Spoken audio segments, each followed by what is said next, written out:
Aapki ಅದಾಲತ್ನಲ್ಲಿ film star ಪರಿಣಿತಿ ಚೋಪ್ರಾ ಮತ್ತು ರಾಜ್ಯಸಭೆಯ ಸದಸ್ಯ ರಾಘವ್ ಚಡ್ಡಾ ಅವರ ಮೇಲಿರುವ ಆರೋಪವೆಂದರೆ ಇವರಿಬ್ಬರು ಮಿಸ್ ಮ್ಯಾಚ್ ಎಂಬುದು. ನೋಡಿ, ಸ್ವತಃ ನೀವೇ ಹೇಳ್ತಾ ಇದ್ರಿ ನೀವು ಯಾವುದೇ ಪೊಲಿಟಿಷಿಯನ್ನ ಮದುವೆ ಆಗಲ್ಲ ಅಂತ. ಮತ್ತೆ ಈ ನಾಯಕನ ಜೊತೆ ನಿಮ್ಮ ಸಾಂಗತ್ಯ ಹೇಗಾಯ್ತು? ಸರ್, ಇದ್ ನಿಜಾನೇ. ಇದ್ ನಾನ್ ಯಾಕೆ ಹೇಳ್ದೆ? ಇಷ್ಟೊಂದ್ ಮೀನ್ ನನ್ ಲೈಫಲ್ಲಿ ಯಾವತ್ತೂ ಆಗಿರ್ಲಿಲ್ಲ. ಇಷ್ಟೊಂದೆಲ್ಲ ಸರ್, ನನ್ ಅಂಡರ್ಸ್ಟ್ಯಾಂಡಿಂಗ್ ಇತ್ತಲ್ಲ ಪೊಲಿಟಿಷಿಯನ್ಸ್ ಬಗ್ಗೆ, ಅದ್ ತುಂಬಾನೇ ಬೇರೆ ಆಗಿತ್ತು.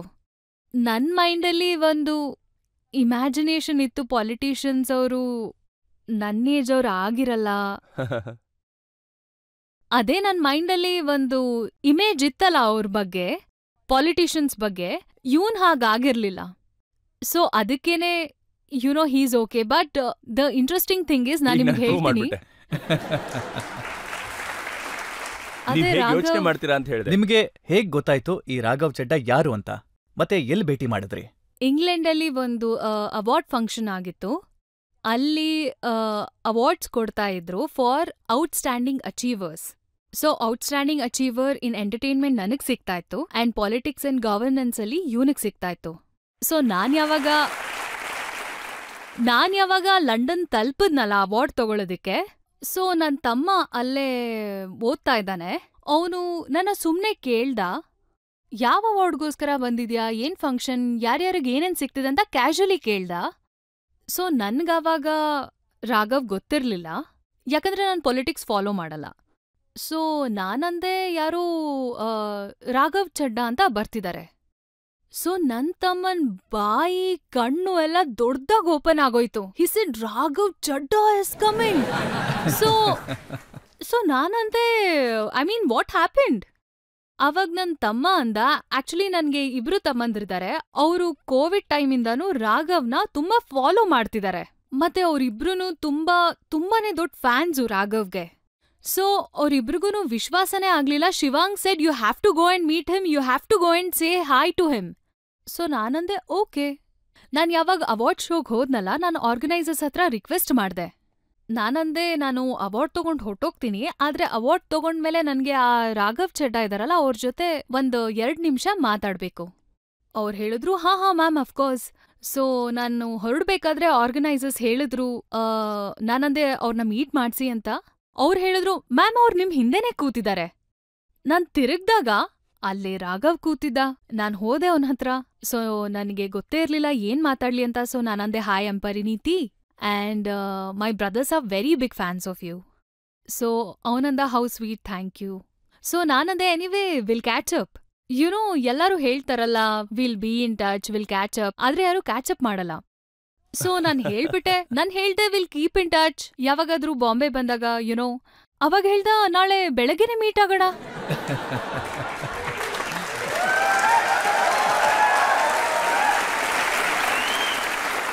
ಒಳ್ಳೆ ಕೆಲ್ಸಕ್ಕೆ ತಡ ಯಾಕೆ ಮಾಡ್ಬೇಕು ಅಂತ. ಸೊ ನಾನ್ ಯೋಚನೆ ಮಾಡ್ದೆ, ನಾನಂದೆ ಓಕೆ. ಸೊ ನೆಕ್ಸ್ಟ್ ಮಾರ್ನಿಂಗ್ ಯಾವ್ದೋ ಹುಡ್ಗ ಹೇಳಿದಾನೆ ಅಂದಾಗ ನಾನು ಒಬ್ಳೆ ಹೋಗೋದಿಲ್ಲ ಅಲ್ವಾ. ಸೊ ನಾನು 3 ಜನ ಮ್ಯಾನೇಜರ್ನ ಒಟ್ಟಿಗೆ ಕರ್ಕೊಂಡು ಹೋದೆ. ಸೊ 3 ಜನ ಮ್ಯಾನೇಜರ್ ಅಂಡ್ ಆರ್ಗನೈಸರ್ಸ್ ಜೊತೆನೆ ಬಂದ. ಸೊ ನಾವ್ಯಾವ್ದೋ ಡೇಟ್ಗೋಸ್ಕರ ಮೀಟ್ ಆಗ್ತಾ ಇರ್ಲಿಲ್ಲ. ಒಂದು 10-12 ಜನ ಟೇಬಲ್ ಅಲ್ಲಿ ಕೂತಿದ್ವಿ. ನಾನ್ ಅನ್ಕೊಂಡೆ, ಏನ್ ವಿಚಿತ್ರ, ನನ್ನ ಕರಿತಿದ್ದಾನೆ, ಆದ್ರೆ ಇಷ್ಟ್ ಜನ ಬಂದಿದಾರಲ್ಲ ಇವನ್ ಜೊತೆ. ಆದ್ರೆ ನಾನಿವಾಗ ನಿಮ್ಗೊಂದು ಫಿಲ್ಮಿ ಕತೆ ಹೇಳ್ತೀನಿ ಏನಾಯ್ತು ಅಂತ. ನಾವು ಇಡೀ ಜಗತ್ತಿನ ಮಾತಾಡಿದ್ವಿ ಸರ್. ನಾನು ಅವ್ನ್ಗೆ ಹೇಳ್ದೆ, ನಾನು ಮೆಡಿಟೇಷನ್ ಮಾಡ್ತೀನಿ, ನಾನು ಯೋಗ ಮಾಡ್ತೀನಿ, ಸ್ಕೂಬಾ ಡೈವಿಂಗ್ ಮಾಡ್ತೀನಿ. ಅವ್ನ್ ಹೇಳ್ದ ಮೆಡಿಟೇಷನ್ ಇಷ್ಟ. ಎಲ್ಲಾ ಜಗತ್ತಿನ ಮಾತಾಡಿದ್ವಿ. ನಾನಂದೆ ಓಕೆ. ಮತ್ತೆ ಸಡನ್ ಆಗಿ ಒಂದು 1 ಅವರ್ ಆಗಿರ್ಬೋದು, ಸಡನ್ ಆಗಿ ಹೇಳ್ತಾನೆ, ಏನ್ ಗೊತ್ತಾ, ನನಗ್ ತುಂಬಾ ಹಸ್ವಾಗ್ತಿದೆ, ನಾನು ತಿನ್ನಕ್ ಹೋಗ್ತಾ ಇದ್ದೀನಿ. ಸಡನ್ ಆಗಿ ಎದ್ದ, ಮತ್ತೆ ಹೊರಟೋದ ಸರ್. ಮತ್ತೆ ಪ್ಲೇಟ್ ತುಂಬಾ ಊಟ ಹಾಕೊಂಡ್ ವಾಪಸ್ ಬಂದ. ಮತ್ತೆ ನಾನ್ ನೋಡ್ತಾನೆ ಇದೀನಿ, ಫಸ್ಟ್ ಟೈಮ್ ನಾವ್ ಮೀಟ್ ಆಗ್ತಾ ಇರೋದು. ಹೌ ವಿಲ್ ಕೀಪ್ ಸ್ವಲ್ಪ ಹೆಸಿಟೇಷನ್ ಇಟ್ಕೋತೀವಲ್ಲ, ಕಂಪ್ಲೀಟ್ ಆಗಿ ಎಕ್ಸ್ಪೋಸ್ ಮಾಡಕ್ ಇಷ್ಟ ಇರಲ್ಲ ನಮ್ಗೆ ಫಸ್ಟ್ ಮೀಟಿಂಗ್ ಅಲ್ಲೇನೆ. ನಾನ್ ಅನ್ಕೊಂಡೆ ಇವನು ಸೂಪರ್ ಅಲ್ವಾ. ಸೊ ಇವಾಗ ಸರ್ ನನ್ ತಲೆಲೊಂದು ಫಿಲ್ಮಿ ಮೂಮೆಂಟ್ ಆಯ್ತು. ಇವನು ಊಟದ್ ಪ್ಲೇಟ್ ತಗೊಂಡ್ ಬಂದ, ಮತ್ತೆ ಊಟ ಮಾಡಕ್ ಶುರು ಮಾಡ್ದ. ಮತ್ ನಾನ್ ಇವ್ನ ನೋಡ್ತಿದ್ದೀನಿ ಆ್ಯಂಡ್ ಎಲ್ರೂ ಹೇಳ್ತಾರಲ್ಲ ಸೋ ಫಿಲ್ಮಿ ಅಂತ. ಅಂದ್ರೆ ನನ್ ಮೈಂಡಲ್ಲಿ ಒಂದ್ ಗಂಟೆ ಹೊಡಿತು. ನಾನಂದೆ I am going to marry this man.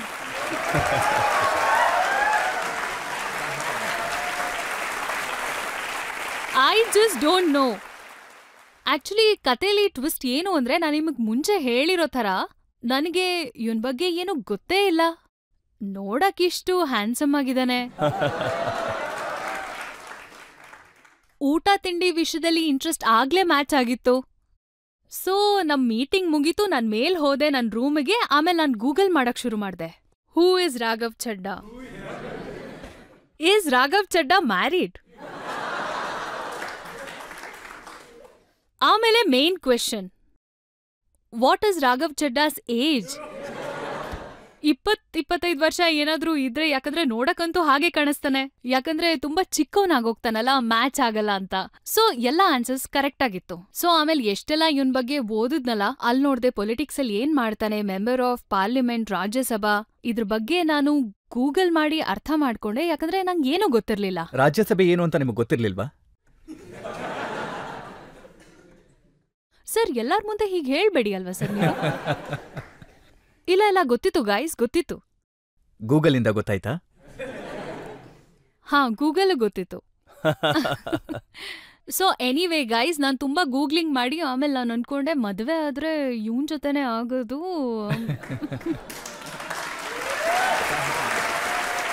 ಮತ್ತೆ ರಾಘವ್, ನಿಮಗೆ ಗೊತ್ತಿತ್ತಾ ಪರಿಣಿತಿ ಚೋಪ್ಡಾ ಯಾರು ಅಂತ? ನಿಮಗೆ ಗೊತ್ತಿತ್ತಾ ಇಶಕ್ ಜಾದೆ ಹೀರೋಯಿನ್? ನಿಮಗ್ ಗೊತ್ತಿತ್ತಾ ಹಸಿ ತೋ ಫಸಿ?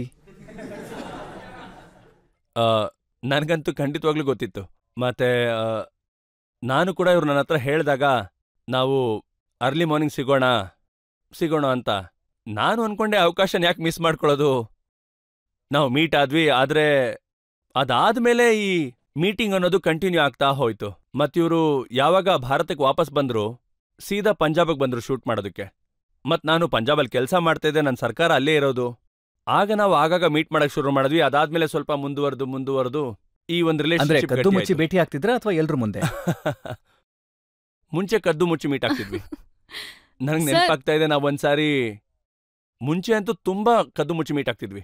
ನನ್ ಜೊತೆ ಯಾರು ಈ ಸೆಕ್ಯೂರಿಟಿ ಎಲ್ಲ ಇರ್ತಾ ಇದ್ರಲ್ಲ, ಅವ್ರಿಗೆಲ್ಲ ಹೇಳ್ತಾ ಇದ್ದೆ ನಾನು, ನೀವೆಲ್ಲ ದಯವಿಟ್ಟು ಈ ರೆಸ್ಟೋರೆಂಟ್ ಅಲ್ಲಿ ಕೂತೀರಿ, ನಾನು ಒಬ್ನೇ ಹೋಗ್ಬೇಕು ಅಂತ. ನನ್ಗೆ ನೆನಪಿದೆ, ನಾನು ಅವಾಗ ಬರ್ನಾಳದಲ್ಲಿದ್ದೆ. ರಾತ್ರಿ ಅದು 8:30ಗೆ ಬರ್ನಾಳದಲ್ಲಿ ಎಲ್ಲಿಗೆ ಯಾರು ಮೀಟ್ ಮಾಡಕ್ ಹೋಗ್ತಾ ಇದ್ದೀರಾ ಅಂತ. ಇವ್ರು ಶೂಟ್ ಕಂಪ್ಲೀಟ್ ಆಗೋದೇ ಆ ಟೈಮ್ಗೆ. ಇವರು ಕೂಡ ಇವ್ರ ಸೆಕ್ಯೂರಿಟಿ ಮತ್ತೆ ಇವ್ರ ಜೊತೆ ಇದ್ದವ್ರಿಗೆಲ್ಲ ಹೇಳಿದ್ರು, ನೀವು ಪರವಾಗಿಲ್ಲ ಹೋಗಿ ಅಂತ. ನಾನು ಒಬ್ಳೆ ಹೋಗಿ ಯಾರನ್ನ ಭೇಟಿ ಆಗ್ಬೇಕು ಅಂತ. ನಾನ್ ನೋಡಿದ್ರೆ ಯಾವ್ದೋ ಒಂದು ಉದ್ಯಾನವನದಲ್ಲಿ ಹೋಗಿ ಇವ್ರಿಗೋಸ್ಕರ ಕಾಯ್ತಾ ಕೂತ್ಕೊಂಡಿದ್ದೆ.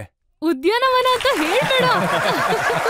ಅಲ್ಲ, ನಾನೇನ್ ಹೇಳಕ್ ಅಲ್ಲ, ಒಂದ್ ನಿಮಿಷ ನಾನೇನ್ ಅದು ನನಗೆ ಗೊತ್ತಿರೋ ಒಬ್ರದ್ದು ಗಾರ್ಡನ್ ಅದು. ಒಂದ್ ನಿಮಿಷ ನಿಮ್ ಯೋಚನೆನ ಪಾಸ್ ಮಾಡ್ಕೊಳ್ಳಿ. ನಿಮ್ ಯೋಚನೆನ ರಿವೈಂಡ್ ಮಾಡ್ಕೊಳ್ಳಿ. ಹೊಲದಲ್ಲ, ಯಾರ್ದೋ ಒಬ್ರು ಮನೆ ಆಗಿತ್ತು. ಅವ್ರ ಮನೆ ಗಾರ್ಡನ್ ಅಲ್ಲಿ ನಾವು ಗಿಡ ಮರಗಳೆಲ್ಲ ಇದ್ದು.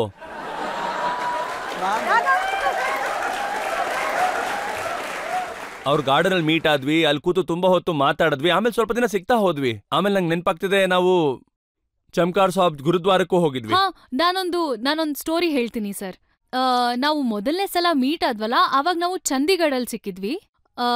ನನ್ ಶೂಟಿಂಗ್ ಎಲ್ಲ ಮುಗಿಸ್ಕೊಂಡು. ಸೊ ನಾವಿಬ್ರು ಸ್ವಲ್ಪ ದೇವ್ರಲ್ಲಿ ನಂಬಿಕೆ ಇಡೋಂಥ ಜನರು. ಸೊ ನಾನ್ ಹೇಳ್ದೆ, ನಾವ್ ಯಾವಾಗ ಒಫಿಷಿಯಲಿ ಮೊದಲನೇ ಸಲ ಹೋಗ್ತೀವಲ್ಲ, ನಾವು ಗುರುದ್ವಾರಕ್ಕೆ ಹೋಗ್ಬೇಕು. ಸೊ ಅವನಂದ ಓಕೆ. ಸೊ ನಾವ್ ಪ್ಲಾನ್ ಮಾಡಿದ್ವಿ, ನಾವ್ ಚಮ್ಕೋರ್ ಸಾಹೇಬ್ ಹೋಗೋಣ ಅಂತ. ಆದ್ರೆ ಯಾರಿಗೂ ಗೊತ್ತೇ ಇರ್ಲಿಲ್ಲ ನಮ್ ಬಗ್ಗೆ. ಮತ್ತೆ ನನಗ್ ಗೊತ್ತಿರ್ಲಿಲ್ಲ ಇವನು ಪಂಜಾಬಲ್ಲಿ ಎಲ್ಲಾದ್ರೂ ಹೋದಾಗ ಅದ್ರದ್ದು ಏನ್ ಸೆಟಪ್ ಇರುತ್ತೆ, ಏನ್ ಪ್ರೋಟೋಕಾಲ್ ಇರುತ್ತೆ ಅಂತ ನನ್ಗೇನು ಗೊತ್ತಿರ್ಲಿಲ್ಲ. ಸರ್, ನಾವ್ ಕದ್ದು ಮುಚ್ಚಿ ಹೋದ್ವಿ. ಇವತ್ತಿನ ತನಕ ಯಾರಿಗೂ ಗೊತ್ತಿಲ್ಲ. ಇವನ್ ಗಾಡಿಯಿಂದ ಹೊರಗ್ ಬಂದ, ಇವನ್ನ ರಿಸೀವ್ ಮಾಡಕ್ ಬಂದವ್ರನ್ನ ಮೀಟ್ ಆದ ಇವನು. ನಾನು 5 ನಿಮಿಷ ಆದ್ಮೇಲೆ ಕದ್ದು ಮುಚ್ಚಿ ಮಾಸ್ಕ್ ಎಲ್ಲ ಹಾಕೊಂಡು ಕವರ್ ಮಾಡ್ಕೊಂಡ್ ಬಂದೆ. ಯಾಕಂದ್ರೆ ಅದೇ ಗುರುದ್ವಾರೆಲಿ ನಾನೂ ಆವತ್ತಿದ್ದೆ. ಆದ್ರೆ ಯಾರಿಗೂ ಇವತ್ತಿನ ದಿನ ತನಕ ಗೊತ್ತಿರ್ಲಿಲ್ಲ. ಆದ್ರೆ ನಾವಿಬ್ರೂನು ದರ್ಶನ ಮಾಡಿದ್ವಿ. That was our first. ಗೊತ್ತಿಲ್ಲ ಅದನ್ ಡೇಟ್ ಅಂತಾರೋ ಏನಂತಾರೋ, ಆದ್ರೆ ನಾವಿಬ್ರು ಒಟ್ಟಿಗೆ ದರ್ಶನ ಮಾಡಿದ್ವಿ. ಅವನ್ ಅಲ್ಲಿದ್ದ, ನಾನ್ ಇಲ್ಲಿದ್ದೆ. ಮತ್ತೆ ಈ ವಿಷಯ ನಮ್ಮಿಬ್ರಿಗ್ ಮಾತ್ರ ಗೊತ್ತಿತ್ತು. ಮತ್ತೆ ನನಗ್ ಗೊತ್ತಾಯ್ತು, ನೀವು ಡೇಟ್ ಮಾಡೋದಕ್ಕೆ ಅಂತ ದೇವಸ್ಥಾನಕ್ಕೆ ಮತ್ತೆ ಗುರುದ್ವಾರಕ್ಕೆ ಹೋಗ್ತಾ ಇದ್ರಿ. ನಾವು ತುಂಬಾ Sir, ಆಧ್ಯಾತ್ಮಿಕ ಜನರು ಅದು- ಸರ್. ನನಗನ್ಸುತ್ತೆ ಸರ್, ಇದ್ ನಮ್ಮ ಖುಷಿ ಹಣೆ ಬರಹ ಅನ್ಸುತ್ತೆ. ಇವರು ಕೂಡ ಯಾವ ಒಂದು ಫ್ಯಾಮಿಲಿಯಿಂದ ಬರ್ತಾ ಇದ್ದಾರೆ, ಅವರು ತುಂಬಾ ಆಧ್ಯಾತ್ಮಿಕವಾಗಿ ಬಂದಿರುವಂತ ಒಂದು ಫ್ಯಾಮಿಲಿ. ನಾನು ಬೆಳೆದು ಬಂದಿರುವಂತ ಪರಿವಾರ ಕೂಡ ಆಧ್ಯಾತ್ಮಿಕನೇ. ಹಾಗಾಗಿ ಎಲ್ಲಾ ವಿಚಾರಗಳು ಸರಿಯಾಗಿ ಬೆರೀತಾ ಇದ್ದು. ದೇವರಲ್ಲಿ ಪ್ರಾರ್ಥನೆ ಮಾಡೋದಕ್ಕೆ ಒಟ್ಟಿಗೆ ಹೋಗ್ತಾ ಇದ್ವಿ. ದೇವಸ್ಥಾನಕ್ಕೆ ಹೋಗ್ತಾ ಇದ್ವಿ, ಗುರುದ್ವಾರಕ್ಕೆ ಹೋಗ್ತಾ ಇದ್ವಿ. ಅವಕಾಶ ಸಿಕ್ಕಾಗೆಲ್ಲ ಮತ್ತೆ ಇದನ್ನ ಮಾಡ್ತಾ ಮೊದಲನೇ ಇದ್ವಿ. ಸಲ ನೀವು ಪ್ರಪೋಸ್ ಮಾಡಿದಾಗ ಹೌದು ಸರ್, ನಿಮ್ಗೆಲ್ಲಾನೂ ಗೊತ್ತು. ಅದ್ಯಾವ ದೇವಸ್ಥಾನ ಆಗಿತ್ತು? So this is a very Ghani story. ನಾನು ಯಾವಾಗ್ಲೂ ಹೇಳ್ತೀನಿ ಏನಂದ್ರೆ, ಇಡೀ ಜೀವನ ನನ್ನ ಮತ್ತೆ ದೇವ್ರ ರಿಲೇಶನ್ಶಿಪ್ ಏನಿದೆಯಲ್ಲ, ನಿಜವಾಗ್ಲೂ ನಾನು 2 ವರ್ಷದಲ್ಲಿ ಅದ್ರದ್ ಫಲ ಪಡೆದಿದ್ದೀನಿ ಆಲ್ಮೋಸ್ಟ್. ಮೊದಲನೇ ಸಲ ಪಂಜಾಬಲ್ಲಿ ಶೂಟಿಂಗ್ ನಡೀತಾನೆ ಇತ್ತು. ಮೊದಲನೇ ಸಲ ನಾವಿಬ್ರು ಒಬ್ರಿಗೊಬ್ರಿಗೆ ಯಾವಾಗ ಹೇಳಿದ್ವಲ್ಲ, ನಾವಿಬ್ರು ಒಟ್ಟಿಗೆ ಇರೋಣ, we will get married, let's do this. So ನಾನ್ ಅವಾಗ ಒಂದ್ ಗುರುದ್ವಾರಕ್ ಹೋಗಿದ್ದೆ. ನಾನ್ ಗಾಡಿಲಿದ್ದೆ ಹೊರಗೆ, ಮತ್ತೆ ನಾನು ಗಾಡಿಲ್ ಹೇಳ್ದೆ ನನ್ ಸ್ಟಾಫಿಗೆ ಹೊರಗಡೆ ವೇಟ್ ಮಾಡಿ ಅಂತ. ಆಮೇಲೆ ನಾವಿಬ್ರು ಫೋನಲ್ಲಿ ಮಾತಾಡಿದ್ವಿ. ಆಮೇಲೆ ನಾವ್ ಡಿಸೈಡ್ ಮಾಡಿದ್ವಿ ನಾವ್ ಒಟ್ಟಿಗಿರೋಣ ಅಂತ. ಅಂಡ್ ಸರ್, ನಾನ್ ಬಂದೆ, ಗುರುದ್ವಾರಕ್ ಹೋದೆ. ಆಮೇಲೆ ಯಾವಾಗ್ಲೂ ಪ್ರಸಾದ ಸಿಗುತ್ತಲ್ವಾ, ಆದ್ರೆ ಆವತ್ತಿನ ದಿನ ನನಗ್ ಗೊತ್ತಿಲ್ಲ ಸರ್, ನನಗ್ 2 ಸಲ ಪ್ರಸಾದ ಸಿಕ್ತು. And that was the day I decided that we will get married.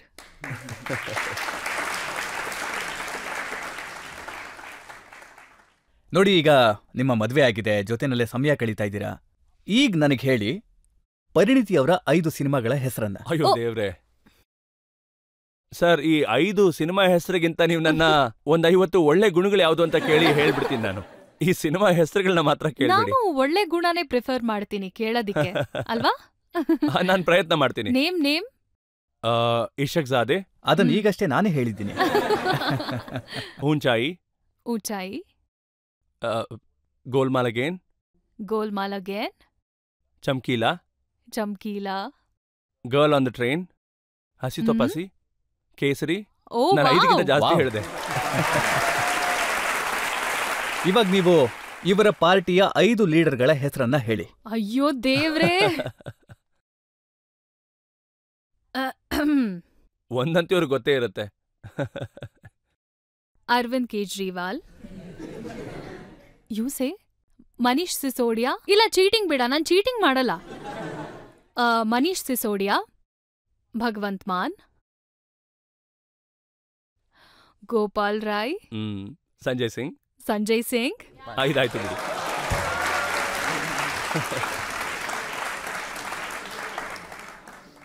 ಈ ಟೆಸ್ಟಲ್ಲಂತೂ ನೀವಿಬ್ರು ಪಾಸ್ ಆಗಿದ್ದೀರಾ. Thank you sir. ನೋಡಿ ರಾಘವ್, ಸಾಕಷ್ಟು ಜನ ಪೊಲಿಟಿಕಲ್ ಲೀಡರ್ಸ್ ಇದ್ದಾರಲ್ಲ, ಅವರೆಲ್ಲ ಏನ್ ಮಾಡ್ತಾರೆ ಅಂದ್ರೆ, ಅಖಿಲೇಶ್ ಯಾದವ್ ಇದಾರಲ್ಲ, ಅವರು ತಮ್ಮ ಹೆಂಡ್ತಿನ ಪಾರ್ಲಿಮೆಂಟ್ ಮೆಂಬರ್ ಮಾಡಿದ್ದಾರೆ. ನವಜೋತ್ ಸಿಂಧು ತಮ್ಮ ಹೆಂಡ್ತಿನ MLA ಮಾಡಿಸಿದ್ದಾರೆ. ಲಾಲು ಅವರಂತೂ ತಮ್ಮ ಹೆಂಡತಿನ ಚೀಫ್ ಮಿನಿಸ್ಟರ್ ಮಾಡಿಸ್ಬಿಟ್ಟಿದ್ರು. ನಿಮ್ದೇನಾದ್ರೂ ಅಂತ ಪ್ಲಾನ್ ಇದೆಯಾ?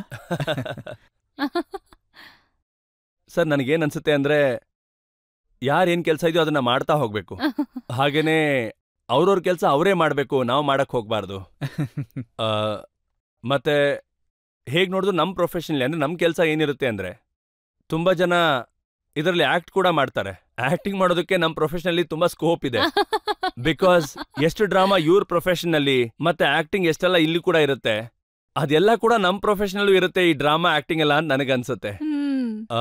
ಇದಂತೂ ಇವ್ರಿಗೆ ಬಿಟ್ಟಿರುವಂತ ವಿಷಯ. ಅವ್ರು ಯಾವಾಗಾದ್ರೂ ರಾಜಕೀಯಕ್ಕೆ ಬರಬೇಕು ಅಂದ್ರೆ, ಆದ್ರೆ ನನ್ನ ಪ್ರಕಾರ ಇವ್ರಿಗೆ ಇದ್ರಲ್ಲೆಲ್ಲ ಇಂಟ್ರೆಸ್ಟ್ ಇದೆ ಅಂತ ನನಗೆ ಯಾವತ್ತೂ ಅನ್ಸ್ಲೇ ಇಲ್ಲ. ಇವ್ರಿಗೆ ಈ ಪೊಲಿಟಿಕ್ಸ್ ಇಷ್ಟ ಆಗತ್ತೆ ಅಂತ. ಸರ್, ನಾನು ಆಲ್ರೆಡಿ ಹೋಮ್ ಮಿನಿಸ್ಟರ್ ಆಗಿದ್ದೀನಿ. ನಾನು ಹೋಮ್ ಮಿನಿಸ್ಟರ್ ಆಲ್ರೆಡಿ ಆಗ್ಬಿಟ್ಟಿದಾರಲ್ಲ ಇವರು. ಮತ್ತೇನು? ಆದ್ರೆ ನೋಡಿ, ನೀವಿಬ್ರು ಒಂದ್ಸಲ ರ್ಯಾಂಪ್ಗೆ ಇಳಿದಿದ್ರಲ್ಲ, ಆಗ ನಾನು ಸೋಷಿಯಲ್ ಮೀಡಿಯಾದಲ್ಲಿ ಸಾಕಷ್ಟು ಕಮೆಂಟ್ಸ್ಗಳನ್ನ ನೋಡಿದ್ದೆ. ಅದ್ರಲ್ಲಿ ಬರ್ದಿದ್ರು, ಅಣ್ಣ ಈಗ ಹೀರೋ ಆಗ್ತಾರೆ. ಇನ್ನೊಬ್ರು ಬರ್ದಿದ್ರು, ಇವರು ಇಷ್ಟೊಂದು ಹ್ಯಾಂಡ್ಸಮ್ ಆಗಿದ್ದಾರೆ, ಇವ್ರಿಗಂತೂ ಸಿನಿಮಾ ಸಿಕ್ಕೇ ಸಿಗುತ್ತೆ. ಹಾಗಾದ್ರೆ ನೀವ್ ಇವ್ರನ್ನ ರೋಲ್ ಕೊಡ್ಸೋದಕ್ಕೆ ಮುಂಬೈ ಕರ್ಕೊಂಡು ಹೋಗ್ತೀರಾ? ಇದಂತೂ ಆಗೋದಿಲ್ಲ ಸರ್. ಸೀರಿಯಸ್ಲಿ ನಿಮ್ಗೊಂದು ವಿಷಯ ಹೇಳ್ತೀನಿ, ಬಿಲೀವ್ ಮಾಡಿ ನೀವು. ನಾವ್ ಯಾವಾಗ ಮನೇಲಿರ್ತೀವಲ್ಲ, ಜೆನ್ಯೂನ್ಲಿ ನಾವು ಪೊಲಿಟಿಕ್ಸ್ ಅಥವಾ ಸಿನಿಮಾಗಳ ಬಗ್ಗೆ ಮಾತೇ ಆಡಲ್ಲ. ನೀವ್ ಏನಾದ್ರೂ ಮನೆಗ್ ಬಂದ್ರೆ ನಿಮಗೆ ಅರ್ಥ ಆಗುತ್ತೆ ನಾವ್ ಎಷ್ಟು ನಾರ್ಮಲ್ ಮತ್ತೆ ಬೋರಿಂಗ್ ಮಾತಾಡ್ತೀವಿ. ಮನೆ, ಅದು ಇದು, ಆರ್ಗನೈಸೇಷನ್, ಫ್ಯಾಮಿಲಿ, ನಾವ್ ಇದ್ರಲ್ಲೇ ಬ್ಯುಸಿ ಇರ್ತೀವಿ. ಸೊ ನನಗನ್ಸಲ್ಲ ನಾವಿಬ್ರು ಬೇರೆ ಏನಾದ್ರೂ ಮಾಡಕ್ ಸಾಧ್ಯ ಅಂತ. ಆಂಡ್ ಕಳೆದ 12 ವರ್ಷದ್ದು ಹಾರ್ಡ್ ವರ್ಕ್ ಹೋಗಿದೆ ಸರ್. ಇವಾಗ ಕೆಲ್ಸದಲ್ಲಿ ಮಜಾ ಬರ್ತಾ ಇದೆ. ಇವಾಗಂತೂ ನಾವ್ ಕರಿಯರ್ನ ಚೇಂಜ್ ಮಾಡೋದು ಆದ್ರೆ ಒಂದ್ ವಿಷಯ ಇದೆ ಸರ್. ನಾನ್ ಯಾವ ಫೀಲ್ಡ್ ಇಂದ ಬರ್ತಾ ಇದ್ದೀನಿ, ಯಾವ ಪ್ರೊಫೆಷನ್ ಇಂದ ಬರ್ತಾ ಇದ್ದೀನಿ, ಮತ್ ಇವ್ರು ಯಾವ ಪ್ರೊಫೆಷನ್ ಇಂದ ಬರ್ತಾ ಇದಾರೆ, ಎರಡರಲ್ಲೂ ಸಿಮಿಲಾರಿಟಿಗಳು ತುಂಬಾ ಜಾಸ್ತಿ ಇದೆ. ನಮ್ಮ ಪ್ರೊಫೆಷನಲ್ ಕೂಡ ಆಕ್ಟಿಂಗ್ ಮಾಡ್ಬೇಕಾಗ್ ಬರುತ್ತೆ, ಇವ್ರ ಪ್ರೊಫೆಷನಲ್ ಕೂಡ ಆಕ್ಟಿಂಗ್ ಮಾಡ್ಲೇಬೇಕಾಗುತ್ತೆ. ಪ್ರೊಫೆಷನಲ್ಲೂ ಪೊಲಿಟಿಕ್ಸ್ ಮಾಡ್ಬೇಕಾಗತ್ತೆ. ನಮ್ಮ ಪ್ರೊಫೆಷನಲ್ ಕೂಡ ಈ ರಾಜಕೀಯ ಇದೆ. ಇವರ ಪ್ರೊಫೆಷನಲ್ಲಿ ನನಗಿಂತ ಜಾಸ್ತಿನೇ ಇಲ್ಲಿದೆ ಅಂತ ನಾನು ಹೇಳ್ಬೋದು. ನಮ್ ಪ್ರೊಫೆಷನ್ ಬಗ್ಗೆ ಮಾತಾಡಿದ್ರೆ ಇಲ್ಲಿ ವೋಟರ್ಸ್ ಅಂದ್ರೆ ನಮ್ಮ ಮತ ಹಾಕೋರ್ನ ನಾವು ಗೆಲ್ಬೇಕಾಗತ್ತೆ, ಇವ್ರ ಆಡಿಯನ್ಸ್ ಮನ್ಸನ್ನ ಗೆಲ್ಬೇಕಾಗತ್ತೆ. ನಾವು ಈ ಚುನಾವಣೆನ ಇಲ್ಲಿ ಒಂದು ಗೆಲ್ತೀವಿ ಅಥವಾ ಸೋಲ್ತೀವಿ. ಇವ್ರದ್ದು ಕೂಡ ಫಿಲ್ಮ್ಸ್ ಹಿಟ್ ಆಗತ್ತೆ ಇಲ್ಲ ಫ್ಲಾಪ್ ಆಗತ್ತೆ. ಸೊ ಈ ಸಿಮಿಲಾರಿಟಿ ಅನ್ನೋದು ಜಾಸ್ತಿನೇ ಇದೆ. ಹಾಗೆ ನಾವು ನಮ್ಮ ದುನಿಯಾನ ಸ್ವಲ್ಪ ಸಪರೇಟ್ ಆಗೇ ಇಟ್ಟಿದ್ದೀವಿ. And at a personal level ನಾವು ಜೊತೆಗೆ ಈ ಖುಷಿಯಾದ ಒಂದು ಜೀವನನ ಸಾಗಿಸ್ತಾ ಹೋಗ್ತಾ ಇದೀವಿ. ಈಗ ನೋಡಿ, ಇವರು ದಿಲ್ಲಿಗೆ ಬಂದಿದ್ದಾರೆ, ಮತ್ತೆ ಇವರು ಹೇಳ್ತಾರೆ ತುಂಬಾನೇ ಪೊಲ್ಯೂಷನ್ ಇದೆ, ನನ್ನ ಗಂಟ್ಲು ಹಾಳಾಗತ್ತೆ. ಅಂದ್ರೆ ಇದು ಪೊಲಿಟಿಕಲ್ ಸಮಸ್ಯೆನಾ ಅಥವಾ ಪರ್ಸನಲ್? ನೋಡಿ ಸರ್, ಈ ಮಾತಲ್ಲಿ ಯಾವುದೇ ಬದಲಾವಣೆ ಇಲ್ಲ. ಯಾಕಂದ್ರೆ ಡೆಲ್ಲಿಲಿ ಏರ್ ಪೊಲ್ಯೂಷನ್ ಖಂಡಿತವಾಗ್ಲೂ ಇದೆ. ಮತ್ತು ಒಬ್ಬ ಓದು ಬರಹ ಕಲ್ತಿರುವಂತ ನಾಯಕ ಇರೋದು ಅದು ಇಂಥ ಹೊಸ ಪೊಲಿಟಿಕಲ್ ಸ್ಟಾರ್ಟಪ್ ಅಲ್ಲಿ.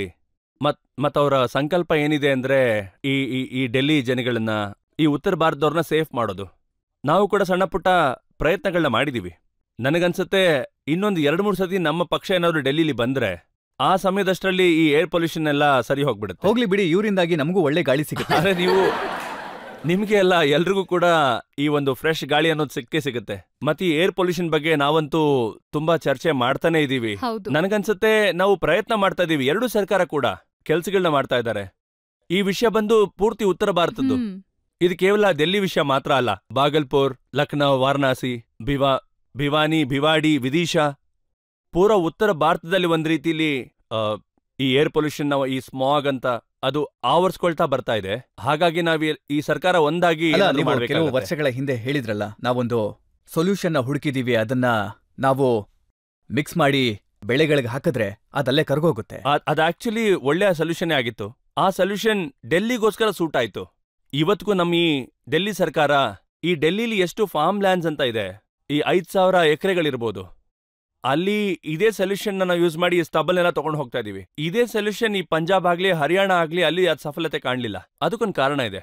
ಹರಿಯಾಣ ಮತ್ತೆ ಪಂಜಾಬ್ನಲ್ಲಿ ಯಾವಾಗ ಈ ಬೆಳೆನ ಕಟಾವು ಮಾಡ್ತಾರೆ, ಅಲ್ಲಿ ಈ ಕಟ್ ಮಾಡಿದ್ಮೇಲೆ ಈ ಕಟಾವ್ ಆದ್ಮೇಲೆ ಒಂದು ಸ್ಟಬಲ್ ಅಂತ ಏನು ಉಳ್ಕೊಂಡ್ಬಿಡುತ್ತಲ್ಲ, ಅದನ್ನ ರೈತರುಗಳು 10 ಅಥವಾ 15 ದಿನದಲ್ಲಿ ಡೆಸ್ಟ್ರಾಯ್ ಮಾಡ್ಬೇಕಾಗತ್ತೆ.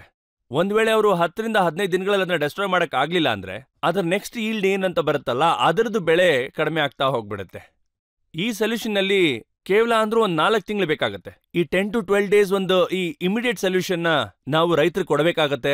ಅದು ಈ ಫೈನಾನ್ಷಿಯಲ್ ಕಾಂಪನ್ಸೇಷನ್ ಮಾಧ್ಯಮದಿಂದ ಆಗ್ಬೋದು, ಅಥವಾ ಹ್ಯಾಪಿ ಸೀಡರ್ ಮಿಷನ್ ಗಳಿಂದ ಆಗ್ಬೋದು, ಅಥವಾ ಬೇರೆ ಯಾವುದೋ ಮಾಧ್ಯಮದಿಂದ. ಆದ್ರೆ ಈ ವರ್ಷ ಈ ರಿಪೋರ್ಟ್ಸ್ ಮತ್ತು ಈ ಸ್ಟಡೀಸ್ ಏನ್ ಹೇಳ್ತಿದೆ ಅಂದ್ರೆ, ಈ ಪಂಜಾಬ್ ಅಲ್ಲಿ 70% ಅಷ್ಟು ಹೆಚ್ಚು ಕಡಿಮೆ ಈ ಸ್ಟಬಲ್ ನ ಬರ್ನ್ ಮಾಡುವಂತ ಒಂದು ವರ್ಕ್ ಅಲ್ಲಿ ಎಲ್ಲ ಬ್ಯಾಲೆನ್ಸ್ ಮಾಡ್ತಿದ್ದಾರೆ. ಪ್ರಯತ್ನ ಮಾಡೋಣ, ಎಲ್ಲ ಸರ್ಕಾರ ಸೇರಿ ಇದಕ್ಕೊಂದು ಸೊಲ್ಯೂಷನ್ ತರಬೇಕಾಗುತ್ತೆ. ಅಲ್ಲ ಪರಿಣಿತಿ ಅವರೇ, ನೀವು ರಾಘವ್ ಹೇಳೋದಿಲ್ವಾ ಎಲ್ಲಿವರೆಗೂ ಪೊಲ್ಯೂಷನ್ ಕಡಿಮೆ ಆಗೋದಿಲ್ವೋ ಅಲ್ಲಿವರೆಗೂ ಕೆಲವು ದಿನ ಮುಂಬೈಗೆ ಬಂದಿದ್ಬಿಡಿ ಅಂತ? ಸರ್, ಮುಂಬೈಲೂ ತುಂಬಾನೇ ಪೊಲ್ಯೂಷನ್ ಇದೆ. ಎಲ್ಲಾ ಕಡೆನೂ ತುಂಬಾ ಪೊಲ್ಯೂಷನ್ ಆಗೋಗಿದೆ. ನಾವ್ ಆಕ್ಚುಲಿ ಇವ್ನ್ ಹೇಳ್ತಿರೋ ತರಾನೇ ಇದು ಬರೀ ಡೆಲ್ಲಿ ಇಶ್ಯೂ ಆಗೇ ಉಳ್ದಿಲ್ಲ. ಇವಾಗ ನಾವ್ ಬಾಂಬೆಲೂ ಇದೇ ಮಾತಾಡ್ತೀವಿ. ಏನಂದ್ರೆ ಬಾಂಬೆ ಒಂದು ಕೋಸ್ಟಲ್ ಸಿಟಿ, ಇಲ್ಲಿ ನಮ್ಗೆ ಫ್ರೆಶ್ ಏರ್ ಬರ್ಲೇಬೇಕು. ಆದ್ರೂ ನಮ್ಗೆ ಇಲ್ಲಿ ಒಂದು ಸೊಲ್ಯೂಷನ್ನೇ ಸಿಗ್ತಾ ಇಲ್ಲ. ಅಂಡ್ ಅನ್ಫಾರ್ಚುನೇಟ್ಲಿ ಇದು ಒಂದು ಪ್ರತಿಯೊಬ್ಬ ಸಿಟಿಸನ್ ಆಕ್ಷನ್ ಕೂಡ. ಬರೀ ಗೌರ್ಮೆಂಟ್ ಅಲ್ಲ, ಪ್ರತಿಯೊಬ್ಬ ಸಿಟಿಸನ್ ಆಕ್ಷನ್ ಚೇಂಜ್ ಆಗ್ಬೇಕು. ನಮ್ ಹ್ಯಾಬಿಟ್ಸ್ ಚೇಂಜ್ ಆಗ್ಬೇಕು. ಯಾವ್ದ್ರಿಂದ ನಾವು ಪೊಲ್ಯೂಷನ್ಗೆ ಕಾಂಟ್ರಿಬ್ಯೂಟ್ ಮಾಡ್ತಿದೀವಲ್ಲ, ಆ ಹ್ಯಾಬಿಟ್ ಚೇಂಜ್ ಮಾಡ್ಕೊಂಡ್ರೆ ಮಾತ್ರ ಇದ್ರ ಸೊಲ್ಯೂಷನ್ ಸಿಗುತ್ತೆ. ಇದು ನಿಮಗಿರೋಂಥದ್ದು ಒಂದೇ ಸೊಲ್ಯೂಷನ್. ಹೌದು. ಅಕ್ಕ ಭಾವನ ಹತ್ರ ಹೊರಟ್ಬಿಡಿ, ಅಲ್ಲಿ ಪೊಲ್ಯೂಷನ್ ಇಲ್ಲ. ಇಲ್ಲ, ಅದು ನಾನ್ ಇವಾಗ ರಾಘವ್ ಜೊತೆ ಇರ್ತೀನಿ. ನಾನ್ ಇಂಡಿಯಾ ಬಿಡ್ತಾ ಇಲ್ಲ, ನಾನಂತೂ ಎಲ್ಲೂ ಹೋಗಲ್ಲ. ನನ್ನ ಜೊತೆ ಕರ್ಕೊಂಡು ಹೋಗ್ಬಿಡಿ. ಯಾವತ್ಗೂ ಇಲ್ಲ. ಪ್ರೇಕ್ಷಕರಿಂದ ಒಂದೆರಡು ಪ್ರಶ್ನೆ ತಗೊಳ್ಳೋಣ. ನಿಮ್ಮಿಬ್ರಲ್ಲಿ ತುಂಬಾ ಲೇಜಿ ಯಾರಿರೋದು? ಲೇಜಿ? ನಾನ್ ಜಾಸ್ತಿ ಜಗಳ ಯಾರಾಡೋದು? ನಮ್ಮಿಬ್ರಲ್ಲಿ ಜಾಸ್ತಿ ಲೇಜಿ ನಾನೇನೆ. ಯಾಕಂದ್ರೆ ಇವನಷ್ಟು ಹಾರ್ಡ್ ವರ್ಕಿಂಗ್ ಪರ್ಸನ್ ನಾನ್ ಇವತ್ತಿನವರೆಗೂ ಯಾರನ್ನೂ ನೋಡಿಲ್ಲ.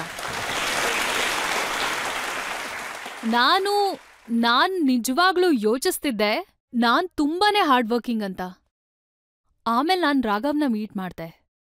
ಆವಾಗ ನಾನ್ ನೋಡಿದ್ದೇನಂದ್ರೆ ರಾಘವ್ ಅವ್ನ್ ಫ್ಯಾಮಿಲಿ ಟೈಮು ಮತ್ತೆ ಅವ್ನ್ ಬರ್ಡೇ ಪಾರ್ಟಿಗೆ ಇಂಥದ್ ಯಾವ್ದಕ್ಕೂ ಇಂಪಾರ್ಟೆನ್ಸೇ ಕೊಡೋದಿಲ್ಲ. ಅವ್ನ್ ಕೆಲ್ಸ ಅಂತ ಇದ್ದಾಗ, ಇನ್ಫ್ಯಾಕ್ಟ್ ನಮ್ ಎಲ್ಲಾರ್ ಕಂಪ್ಲೇಂಟ್ ಇದೇ ಆಗಿರುತ್ತೆ, ನೀನ್ ತುಂಬಾನೇ ಕೆಲ್ಸ ಮಾಡ್ತೀಯ, ನಮ್ಮನ್ನು ಮೀಟ್ ಆಗು. ಇಲ್ಲಿ ನೋಡಿ, ನಾನ್ ನಿಮಗೆ ಹೇಳ್ತೀನಿ, ಈ ಮದುವೆ ಅನ್ನೋದಿದೆಯಲ್ಲ, You cannot lie. You have to speak the truth. ನೋಡಿ, ಈ ಮದುವೆ ಅನ್ನೋದೇನಿದೆ ಅದ್ ಯಾವ ತರ ಬಂಧನ ಅಂದ್ರೆ ಅದರಲ್ಲಿ ಒಬ್ಬ ಮನುಷ್ಯ ಯಾವಾಗ್ಲೂ ಸರಿಯಾಗಿರ್ತಾನೆ, ಇನ್ನೊಬ್ಬ ಮನುಷ್ಯ ಯಾರಿದ್ದಾನೆ ಅವನ್ ಗಂಡ ಆಗಿರ್ತಾನೆ. ಸೊ ಅಂತ ಪ್ರಶ್ನೆ ಮಾತ್ರ ಕೇಳಕ್ ಹೋಗ್ಬೇಡಿ. ಮತ್ ಈ ಸಮಯದ ಬಗ್ಗೆ ಹೇಳೋದಾದ್ರೆ, ಒಂದ್ ವೇಳೆ ನಾನು ಟೈಮ್ ಕೊಡ್ತಾ ಇದ್ದೀನಿ ಅಂದ್ರೆ ಎಲ್ಲ ಚೆನ್ನಾಗಿದೆ, ಪ್ರೀತಿ ಇದೆ. ಒಂದ್ ವೇಳೆ ಟೈಮ್ ಕೊಡ್ಲಿಲ್ಲ ಅಂದ್ರೆ ಈ ನಮ್ ರಿಲೇಶನ್ಶಿಪ್ ಕೂಡ ಹೇಗಾಗತ್ತೆ ಅಂದ್ರೆ ನಮ್ಮ ಈ ವಿರೋಧ ಪಕ್ಷ ನಮ್ ಪಕ್ಷದ ಹಾಗಾಗ್ಬಿಡತ್ತೆ. ನಮ್ಮಿಬ್ರ ಮಧ್ಯೆ ಸರ್ಕಾರ ಯಾವತ್ತಿದ್ರು ಇವ್ರೆ, ನಾನ್ ಯಾವಾಗ್ಲೂ ವಿರೋಧ ಪಕ್ಷದವನು. ನಿಮ್ಗನ್ಸೋದಿಲ್ವಾ ಸಿನಿಮಾದಲ್ಲಿ ರೋಲ್ಗೆ ಇವರು ಫುಲ್ ಕ್ವಾಲಿಫೈ ಆಗ್ತಾರೆ ಅಂತ? ಸರ್, ಡೈಲಾಗ್ ರೈಟರ್ಸ್ನ ನಾವು ಹುಡುಕ್ತಿದೀವಿ ಬಾಂಬೆಲಿ. ಸೊ ಒಂದ್ ಜಾಬ್ ನಾನ್ ಕೊಡ್ಬೇಕಂತಿದ್ದೀನಿ. ಮತ್ತೆ ಸ್ಕೂಲ್ನಲ್ಲಿದ್ದಾಗ ಇವರೊಂದು ಪ್ಲೇನಲ್ಲಿ ಭಾಗವಹಿಸಿದ್ರು. ಹೌದಾ? ಹಾ, ನನಗೂ ಗೊತ್ತಿರ್ಲಿಲ್ಲ. ಸುಭಾಷ್ ಚಂದ್ರ ಬೋಸ್ ಆಗಿದ್ರು ಇವರು. ರಿಯಲಿ? ಯಾಸೋ. ಓ, ಇದು ನನ್ಗೂ ಗೊತ್ತಿರ್ಲಿಲ್ಲ ಸರ್. ಮತ್ತೆ ನನ್ನ ಡೈಲಾಗ್ ಏನು? ತುಮ್ ಮುझे खून दो मैं तुम्हें आजादी दूंगी. ಓ ರಿಯಲಿ ಸರ್, ಇದನ್ನು ನೋಡಿ ಎಷ್ಟು ಮ್ಯಾಚ್ ಆಗುತ್ತೆ, ಯಾಕಂದ್ರೆ ನಾನು ಸ್ಕೂಲಲ್ಲಿ ತುಂಬಾ ಪ್ಲೇಸ್ ಮಾಡ್ತಾ ಇದ್ದೆ. ಮತ್ತೆ ಇವ್ರ ಡೈಲಾಗ್ ಅನ್ನ ನಾವ್ ಈಗಷ್ಟೇ ಕೇಳಿಸ್ಕೊಂಡ್ವಿ. हाथ मत लगाना नहीं तो गोली मार ಇನ್ನೊಂದು ಪ್ರಶ್ನೆ ತಗೊಳ್ಳೋಣ. ನಿಮ್ಮಿಬ್ರಲ್ಲಿ ಜಾಸ್ತಿ ರಿಲಿಜಿಯಸ್ ಯಾರು? ಮತ್ತೆ ರಾಮ್ಲಲ್ಲನ ದರ್ಶನ ಮಾಡೋದಕ್ಕೆ ಯಾವಾಗ ಹೋಗ್ತೀರಾ? ಓ, ತುಂಬಾ ಆಸೆ ಇದೆ. ರಿಲಿಜಿಯಸ್ ನನ್ಗೇನ್ ಅನ್ಸುತ್ತೆ ಅಂದ್ರೆ ನಾವಿಬ್ರು ಕೂಡ ಇದೀವಿ. ಮತ್ತೆ ನನಗೇನ್ ಅನ್ಸುತ್ತೆ ಅಂದ್ರೆ ಈ ಆಧ್ಯಾತ್ಮಿಕ ಅಥವಾ ಈ ರಿಲಿಜಿಯಸ್ ಔಟ್ಲುಕ್ ಅಂತ ಏನ್ ಬರುತ್ತೆ ಅದು ತುಂಬಾ ಒಂದು ಪರ್ಸನಲ್ ಆದ ವಿಷಯ. ಆದ್ರೆ ನಾವಿಬ್ರು ಇದನ್ನ ತುಂಬಾ ನಂಬ್ತೀವಿ. ನಾನು ಒಬ್ಬ ತುಂಬಾ ದೊಡ್ಡ ಶಿವಭಕ್ತ ಅಂತ ಹೇಳ್ಬೋದು. ನಮ್ ತಂದೆಯವರು ಒಂದು 40 ವರ್ಷಗಳಿಂದ ಅವ್ರು ಸ್ನಾನ ಮಾಡಿ ಶಿವಲಿಂಗಗೆ ಅಭಿಷೇಕ ಮಾಡ್ತಾ ಇದ್ದಾರೆ. ಶಿವಲಿಂಗ ಅಭಿಷೇಕ ಮಾಡಿ ಅದನ್ನ ಮಾಡ್ತಾನೆ ಬಂದಿದ್ದಾರೆ ಇಲ್ಲಿವರೆಗೂ. ನಾನು ಅಭಿಷೇಕ ಮಾಡಿದ ಮೇಲೆನೆ ಮುಂದಿನ ಕೆಲ್ಸಗಳನ್ನ ಮಾಡೋದು. ಮತ್ತಿದ್ ನನಗೆ ಇದೊಂದು ಇದು ನನ್ನ ಆಧ್ಯಾತ್ಮಿಕವಾದ ಒಂದು ಭಾಗ ಅಂತಾನೆ ಹೇಳ್ಕೋಬಹುದು. ಇದನ್ನ ನಾನು ನನ್ನೊಳಗೆ ಇಟ್ಕೊಳಕ್ ಟ್ರೈ ಮಾಡ್ತೀನಿ. ತುಂಬಾ ಇದನ್ನ ಸಾರ್ವಜನಿಕವಾಗಿ ತೋರ್ಸ್ಕೊಳ್ಳೋದಕ್ಕೆ ಹೋಗೋದಿಲ್ಲ ಅಷ್ಟೇ. ನಾವಿಬ್ರು ಕೂಡ ಆಧ್ಯಾತ್ಮಿಕ ಅಂತ ಅನ್ಸುತ್ತೆ. ಈಗ ಕೆಲವು ದಿನಗಳಿಂದ ನನ್ನ ಹುಟ್ಟದಬ್ಬ ಇತ್ತು ಹೋದ್ ತಿಂಗಳಲ್ಲಿ. ಆಗ ನಾವಿಬ್ರು ವಾರಣಾಸಿ ಹೋಗಿದ್ವಿ, ವಿಶ್ವನಾಥನ ದರ್ಶನ ಮಾಡ್ಕೊಂಡ್ ಬಂದ್ವಿ. ಅಲ್ಲಿ ನಾವು ಹೋಗಿ ಪೂಜೆ ಪುನಸ್ಕಾರಗಳನ್ನ ಮಾಡಿದ್ವಿ, ಯಾತ್ರೆಯಲ್ಲಿ ಭಾಗವಹಿಸಿದ್ವಿ. ಆಕ್ಚುಲಿ ತುಂಬಾ ಒಳ್ಳೆ ವಿಷಯ ಆಗಿದೆ. ಏನಂದ್ರೆ ನೀವ್ ಯಾವಾಗ ಯೋಚಿಸ್ತಿರಲ್ಲ, ನೀವೊಂದ್ ಮದ್ವೆ ಆಗ್ತೀರಾ ಅಂಡ್ ಲೈಫ್ ಲಾಂಗ್ ಒಬ್ಬರ ಜೊತೆ ಬಾಳ್ವೆ ಮಾಡ್ಬೇಕು ಅನ್ಕೊಂಡಾಗ ನೀವ್ ಅನ್ಕೋತೀರಾ ನನ್ ಕೆಲವೊಂದ್ ಚೇಂಜಸ್ ಮಾಡ್ಕೋಬಾರ್ದು ಅಥವಾ ಕಾಂಪ್ರಮೈಸ್ ಮಾಡ್ಕೋಬಾರ್ದು ಅಂತ ಅಂಡ್ ಚೇಂಜ್ ಆಗ್ಬಾರ್ದು ಅಂತ. ಬಟ್ ಟಚ್ವುಡ್ ಎಷ್ಟು ಒಳ್ಳೇದಾಗಿದೆ ಅಂದ್ರೆ ನಾವಿಬ್ರು ತುಂಬಾನೇ ರಿಲಿಜಿಯಸ್ ಅಂಡ್ ಎಷ್ಟು ದೇವ್ರಲ್ಲಿ ಎಷ್ಟು ನಂಬಿಕೆ ಇಟ್ಕೋತೀವಿ ಅಂದ್ರೆ ನಾವ್ ಯಾವತ್ತೂ ಡಿಸ್ಕಸ್ಸೇ ಮಾಡ್ಲಿಲ್ಲ ಅದ್ರ ಬಗ್ಗೆ. ಅವರು ಕೇಳಿದಂತ ಪ್ರಶ್ನೆ ಏನಾಗಿತ್ತು ಅಂತಂದ್ರೆ ರಾಮಲಲ್ಲನ ನೋಡೋದಕ್ಕೆ ಅಯೋಧ್ಯೆಗೆ ಯಾವಾಗ ಹೋಗ್ತೀರಾ? ತುಂಬಾನೇ ಆಸೆ ಇದೆ ನನಗೆ. ತುಂಬಾ ಸಾರಿ ನಾವು ಪ್ಲಾನ್ ಕೂಡ ಮಾಡ್ಕೊಂಡಿದ್ವಿ ಅಲ್ಲಿಗೆ ಹೋಗ್ಬೇಕು ಅಂತ. ಆದ್ರೆ ನಮ್ ಕೈಯಲ್ಲಿ ಅಲ್ಲಿ ಹೋಗಕ್ ಆಗ್ಲಿಲ್ಲ, ಅದು ಪೆಂಡಿಂಗ್ ಇದೆ. ನಾವು ಬಟ್ ಖಂಡಿತವಾಗ್ಲೂ ಹೋಗ್ತೀವಿ ಅಲ್ಲಿಗೆ. ಇನ್ನೊಂದು, ನನಗೀಗ ಇವ್ರ ಬಗ್ಗೆ ತುಂಬಾ ಚೆನ್ನಾಗಿ ಗೊತ್ತಾಗಿದೆ, ಅದಕ್ಕಾಗಿ ಹೇಳ್ತಾ ಇದ್ದೀನಿ. ನಾವು ಮದುವೆ ಆಗಿರೋದ್ರಿಂದ ಅವ್ರ ಬಗ್ಗೆ ತುಂಬಾ ಚೆನ್ನಾಗಿ ತಿಳ್ಕೊಂಡಿದ್ದೀನಿ. ನಮ್ಮಿಬ್ರ ಜೀವನದಲ್ಲಿ ಇರೋದು ಒಂದೇ ಒಂದು ಫಿಲಾಸಫಿ ಅನ್ಸುತ್ತೆ. ನಾನಿಲ್ಲೀಗ ಡೈಲಾಗ್ ಅದಿದು ಅಂತೆಲ್ಲ ಹೇಳ್ತಿಲ್ಲ, ಜೆನ್ಯೂನ್ಲಿ ನಾನು ನಂಬ್ತೀನಿ ಇಲ್ಲಿ ಯಾವಾಗ ನಾವು ಲಲ್ಲು ಕರೆ ಕವಲಿಯಾ ರಬ್ ಸಿದ್ದಿಯಾ ಪಾವೆ ಸಿಗುತ್ತೆ ಅಂತ. ಮನುಷ್ಯನ ಬಗ್ಗೆ ಮಾತಾಡಿದಾಗ ಒಂದು ತಪ್ಪು ಮಾಡುವಂತ ಶಿಲೆ ಅವನು. ಆದ್ರೆ ನಾವು ಯಾವುದೇ ರಸ್ತೆ ಚೂಸ್ ಮಾಡಿದ್ರು ಕೂಡ ದೇವ್ರು ನಮ್ಮನ್ನ ಸರಿಯಾದ ರಸ್ತೆಲೆ ನಡೆಸ್ತಾ ಬಂದಿದ್ದಾನೆ. ಅದೆಲ್ಲ ಏನೋ ಹೇಳ್ತಿರ್ತಾರಲ್ಲ, मेरा आपकी कृपा से सब काम हो रहा है, करते हो तुम कन्हैया, मेरा नाम हो. ಅದೇ ಜೀವನದಲ್ಲಿ ಅಳವಡಿಸ್ಕೋಬೇಕಾರೋ ಒಂದು ವಿಷಯ. ನೋಡಿ ರಾಘವ್, ನಿಮ್ಮ ಜೀವನದಲ್ಲಿ ಇಷ್ಟೊಂದು ಕೋಇನ್ಸಿಡೆನ್ಸ್ಗಳು ಆಗಿದೆ ಅಂತಂದ್ರೆ ಇದಕ್ಕೆಲ್ಲ ಕಾರಣ ಭಗವಂತನ ಬಿಟ್ಟು ಬೇರೆ ಯಾರಾಗಿರೋದಕ್ಕೂ ಸಾಧ್ಯನೇ ಇಲ್ಲ. ಖಂಡಿತವಾಗಿ ಇದನ್ನ ಯಾರು ಮಾಡ್ಲಿಕ್ಕೆ ಆಗೋದಿಲ್ಲ. ಇದನ್ನ ಬಿಲೀವ್ ಮಾಡೋದು